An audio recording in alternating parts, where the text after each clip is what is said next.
One of the questions that I get most often is how do I get my stencils directly onto my fabric?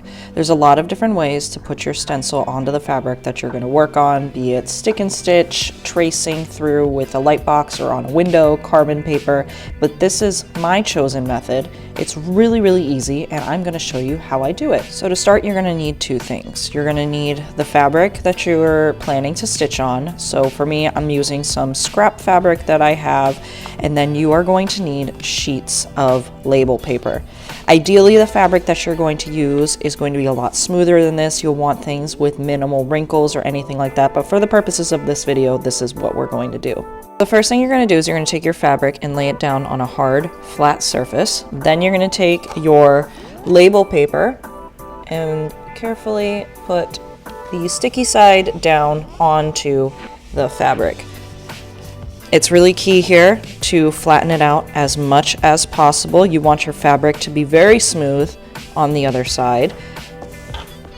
So give it a good couple of passovers.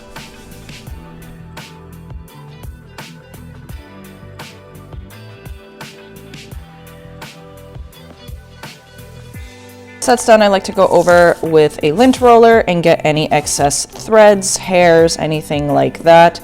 You can see that I've got it cut pretty exact to the label paper, and you're going to leave it on here for the rest of your process.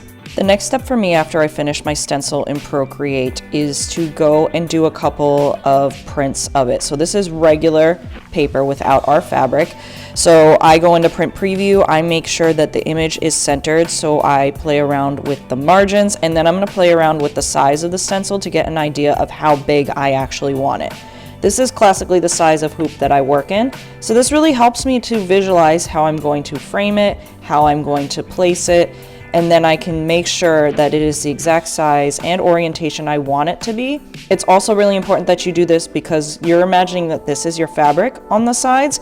You're gonna need margins to be able to pull it taut so that you can actually tighten it into the hoop and that it will fit appropriately. Once you've got all that figured out, you're gonna take your fabric still on the label paper and load this directly into your printer.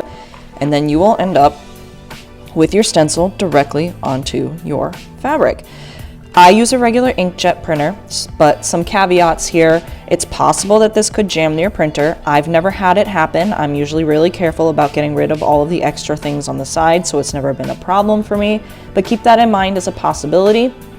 I also do not wash my pieces. I do not get them wet, so it's possible that the ink could run. I've personally never tested it, so if you're doing it on something that you plan to put through the wash or get wet, definitely keep that in mind.